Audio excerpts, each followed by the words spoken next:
Then there's this little story that crops up that seems in some ways unrelated to everything that's gone before it. But I think it's also an extremely profound little story.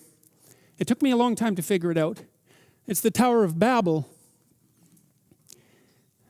And it came to pass as they journeyed from the east that they found a plain in the land of Shinar and dwelt there. That's Noah's descendants. And the whole earth was of one language and of one speech. And it came to pass as they journeyed from the east that they found a plain in the land of Shinar and they dwelt there. And they said to one another, "Go, let us make brick and burn them thoroughly." And they had brick for stone and slime they had for mortar. So they're establishing a city. And they said, "Go, let us build a city and a tower whose top may reach unto heaven. And let us make a name, lest we be scattered abroad upon the face of the earth."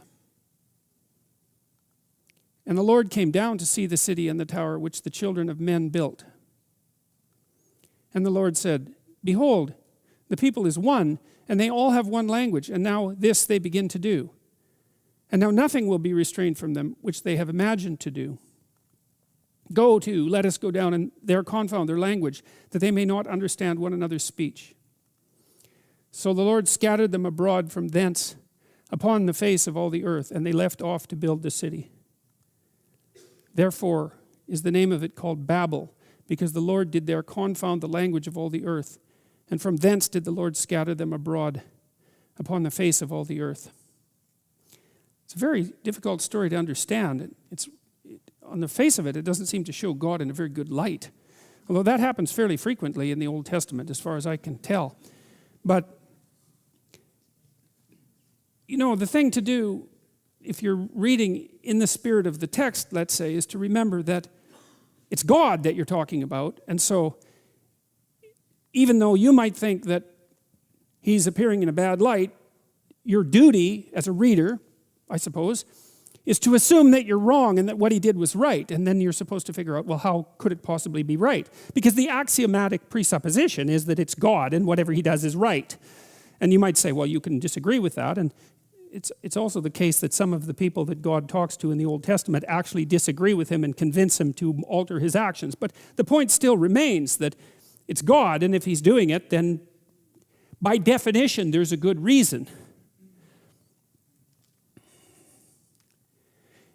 There's an idea much later that John Milton develops in Paradise Lost, which is an amazing poem. And it's a profound enough poem so that it's almost been incorporated into the biblical structure, I would say. So the corpus of Christianity post-Milton was saturated by the Miltonic stories of Satan's rebellion. None of that's in the biblical texts, or it's only hinted at in very brief passages. And Milton wrote his poem to justify the ways of God to man, which is quite an ambition.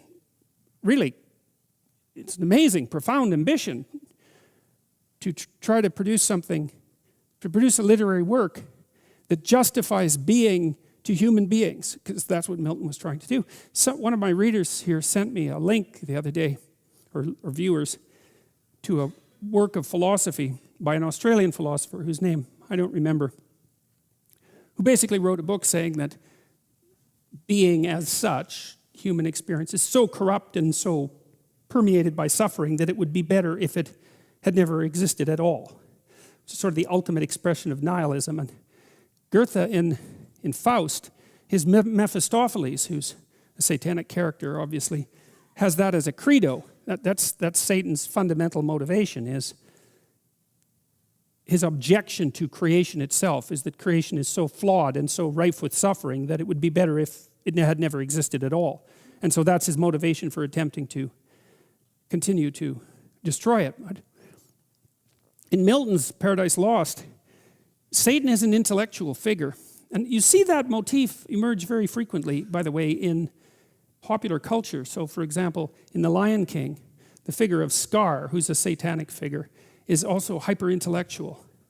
And that's very common. That, it's the evil scientist motif, or the evil advisor to the king, the same motif. It encapsulates something about rationality, and what it seems to encapsulate is the idea that rationality, like Satan, is the highest angel in God's heavenly kingdom.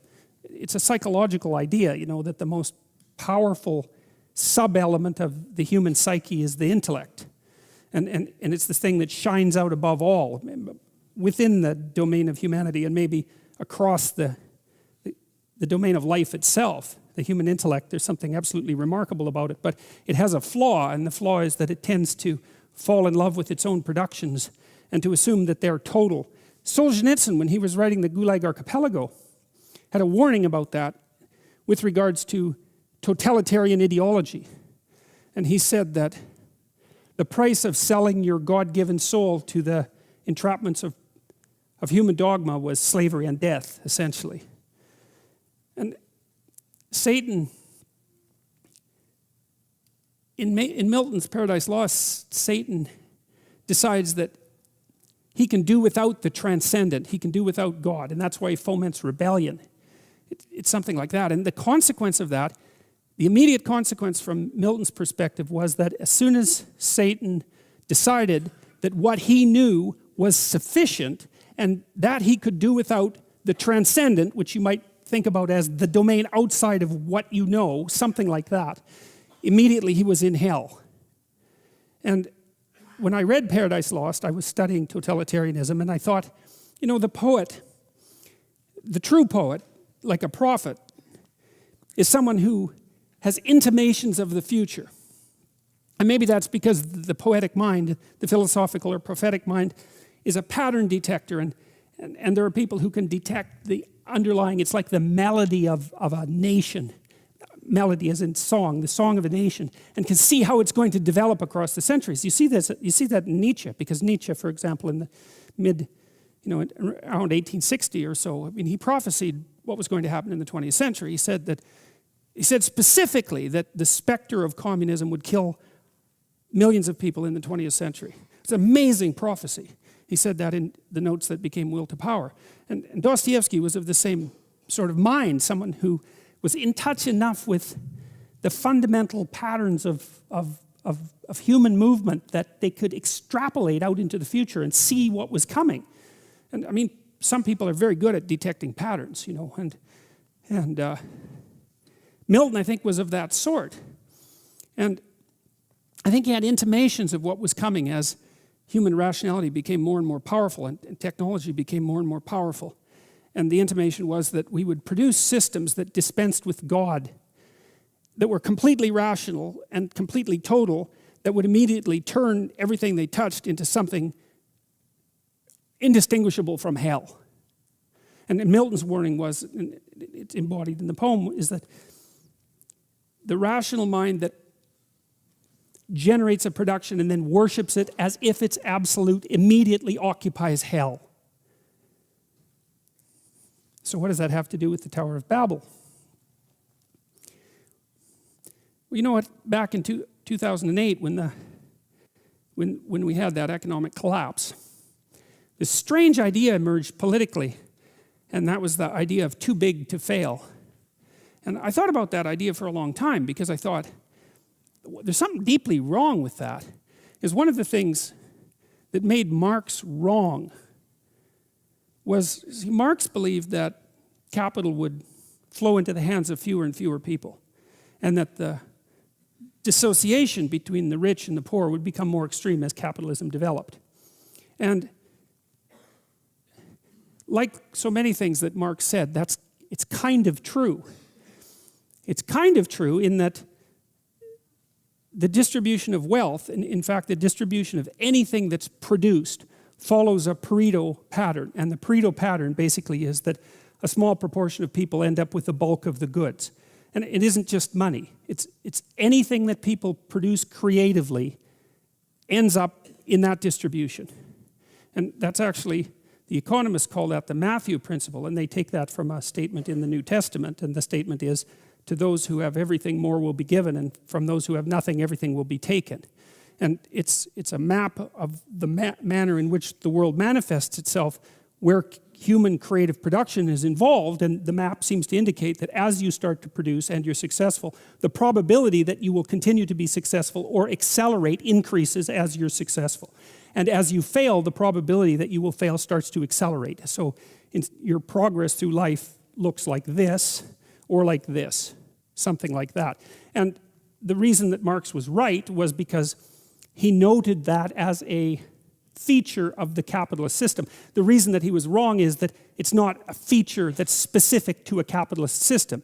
It's a feature that's general to all systems of creative production that are known. And so it's like a natural law, and it's enough of a natural law, by the way, that the distribution of wealth can be modeled by physical models using the same equations that govern the distribution of gas molecules in a vacuum.